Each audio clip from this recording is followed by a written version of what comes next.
Students, unit 1 ही हम पढ़ रहे हैं, कंटिन्यूशन में है। तो आज का जो टॉपिक है वो सूडो। सूडो उसमें पी साइलेंट रहता है। सूडो और फिक्शियस फोर्स किसे कहते हैं उसके बारे में हम जानेंगे। ये छोटे मार्क में पूछते हैं कि डिफाइन सूडो और फोर्स या फिक्शियस फोर्स। तो आपको है ना, इसकी डेफिनेशन हम देखेंगे।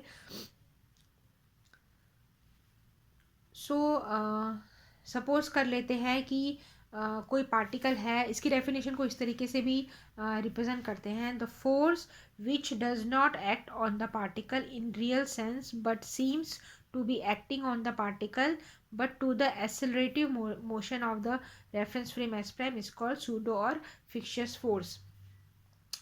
तो ऐसे है, तो इसको हम समझते हैं क्या कहना चाह रहा है। तो अगर सपोज मान लेते हैं कि पार्टिकल पी है, उस पर कोई भी प्रकार का फोर्स नहीं लग रहा है, जो एस फ्रेम में सिचुएटेड है, तो इससे जो एक्सेलरेशन पार्ट का होगा पार्टिकल का, वो क्या होगा, ज़ीरो होगा। ठीक है। एक दूसरा रेफरेंस फ्रेम है एस प्राइम, वो S zero acceleration suppose move कर रहा है ना, with respect to S frame. तो एक्सेलरेशन क्या अपीयर होगा, माइनस ए ज़ीरो, जो हम पहले भी जान चुके हैं। तो एक्सेलरेशन जो होगा S prime frame reference frame में, वो minus S A zero appear होगा एस फ्रेम से। ठीक है। तो इस केस में जो फोर्स होगा वो माइनस ए ज़ीरो अपीयर होगा। तो इस फोर्स को तो माइनस ए ज़ीरो फोर्स जो है पार्टिकल पे लगेगा। सो है ना, एस फ्रेम में। तो इस फोर्स को क्या कहा जाता है, सूडो और फिक्शियस फोर्स कहा जाता है। तो वही ये चीज़ कहना चाह रहे हैं, the force which does not act on the particle in real sense. मतलब पार्टिकल में रियल सेंस पे वो फोर्स एक्ट नहीं हो रहा है, लेकिन उस but seems to be acting on the particle but to the accelerative motion of the reference frame S prime is called pseudo और फिक्शियस फोर्स। ठीक है ना। सो इस तरीके से, तो ऐसे रेफरेंस फ्रेम को नॉन इनर्शियल फ्रेम कहा जाता है, क्योंकि नॉन इनर्शियल फ्रेम में न्यूटन्स का जो पहला और दूसरा नियम है वो इसमें लागू नहीं होता है।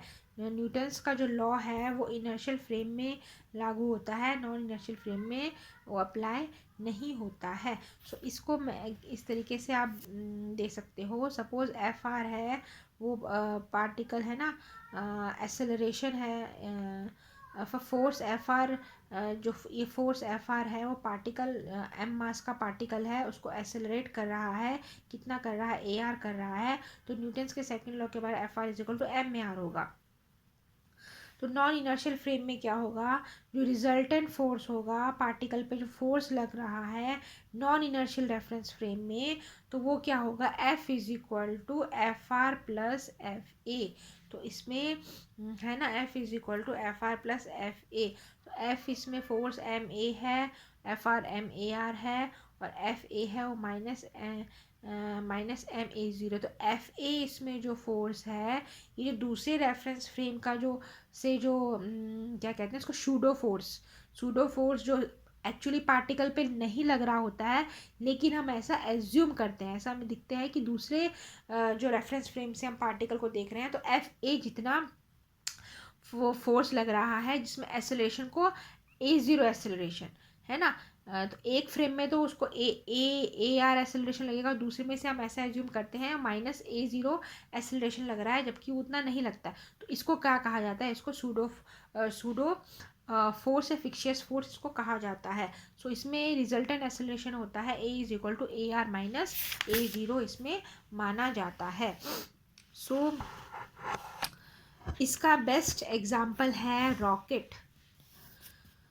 जब रॉकेट को लिफ्ट जो होती है, फ्लैट्स में आप जाओगे तो लिफ्ट उसमें आपको देखने को मिलेगी। तो लिफ्ट और जो रॉकेट है, इसका बेस्ट एग्जाम्पल है।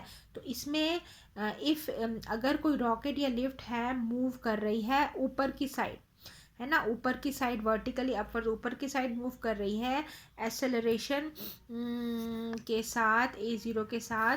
मतलब अब वो धरती है ना, विथ रिस्पेक्ट टू अर्थ उसका रेफरेंस फ्रेम है। तो रॉकेट का रेफरेंस फ्रेम क्या हुआ, जो ऊपर की तरफ मूव कर रहा है, अर्थ है।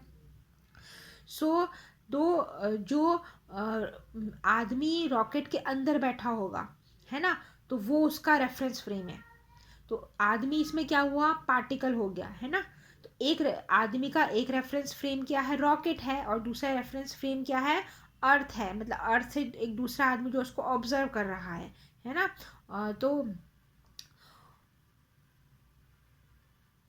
तो उसको जो अंदर बैठा होगा ना आदमी रॉकेट के अंदर, उसको अपना वजन जो है वो ज़्यादा लगेगा। जो उसका एक्चुअल वजन है उससे उसको अपना वजन ज़्यादा लगेगा, क्योंकि उसके अंदर उसको क्या लग रहा है, फिक्शियस फोर्स, सूडो फोर्स लग रहा है, जो अपोजिट डायरेक्शन में है ना,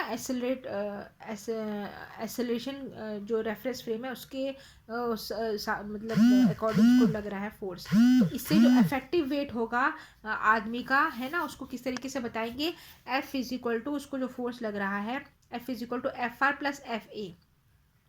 तो एफ ए इसमें क्या है, फिक्शियस फोर्स है, जिसकी वजह से आदमी को अपना जो वेट है वो एक्स्ट्रा जो उसका एक्चुअली है उससे ज़्यादा उसको नज़र आएगा। तो F is equal to M G plus M zero, M A zero is equal to M G plus A zero. So इस तरीके से ये suppose F A is equal to M minus M A zero. तो ये इसमें क्या है, fictitious force है, एक्सेलरेशन फोर्स है, जो आदमी को लगेगा है ना। ये ऊपर की साइड लिफ्ट होगा। और ये जो दूसरा रेफरेंस फ्रेम है ना, रॉकेट का जो अपना फोर्स है वो एम जी है प्लस एम जी। इस तरीके से इक्वल एंड अपोजिट। तो अगर ये डाउनवर्ड जाएगा तो प्लस है, और अपवर्ड है तो क्या है, नेगेटिव है। डाउनवर्ड है तो देखो इस तरीके से लगेगा, F is equal to plus M में लगेगा, है ना। अपोजिट जाता है तो एक्सेलरेशन माइनस ए हो जाता है, और टुवर्ड्स द अर्थ है तो प्लस है, तो डाउनवर्ड जाएगा तो पॉजिटिव है, अपवर्ड है तो नेगेटिव है। सो तो इसमें वही देखो लिखा है, इफ़ ए लिफ्ट और रॉकेट इज मूविंग डाउनवर्ड्स और टुवर्ड्स द अर्थ, तो उसमें क्या है, then the man sitting inside the lift और rocket would feel lighter than its actual weight. तो ऊपर जाएगा तो इंसान को अपना वजन भारी लगेगा, और नीचे जाएगा अगर रॉकेट नीचे की तरफ आ रहा है तो इंसान को अपना जो वेट है वो हल्का लगेगा। ये है ना, क्योंकि इसमें फिक्शियस फोर्स जो आता है वो अपोजिट डायरेक्शन में है ना, अपवर्ड्स की तरफ। तो उसमें जो इफेक्टिव वेट होगा वो F is equal to F R minus F A होगा, इस तरीके से। ये इस जो ये जो स्टेट होती है जहाँ पर जब रॉकेट नीचे की तरफ आएगा और हम जो मैन बैठा है अंदर बैठा है उसके अंदर, उसको अपना वेट हल्का लगेगा, उसको उस स्टेट को क्या कहा जाता है, वेट लेसनेस उसको कहा जाता है ना, जो उसका इफेक्टिव वेट होगा। तो ये इसका बेस्ट एग्जांपल है सूडो फोर्स का। इसको आप एग्जाम्पल के साथ अगर पूछ सकते हैं छोटे मार्क में, तो उसकी डेफिनेशंस और इस तरीके से एग्जाम्पल के साथ उसको एक्सप्लेन कर सकते हैं।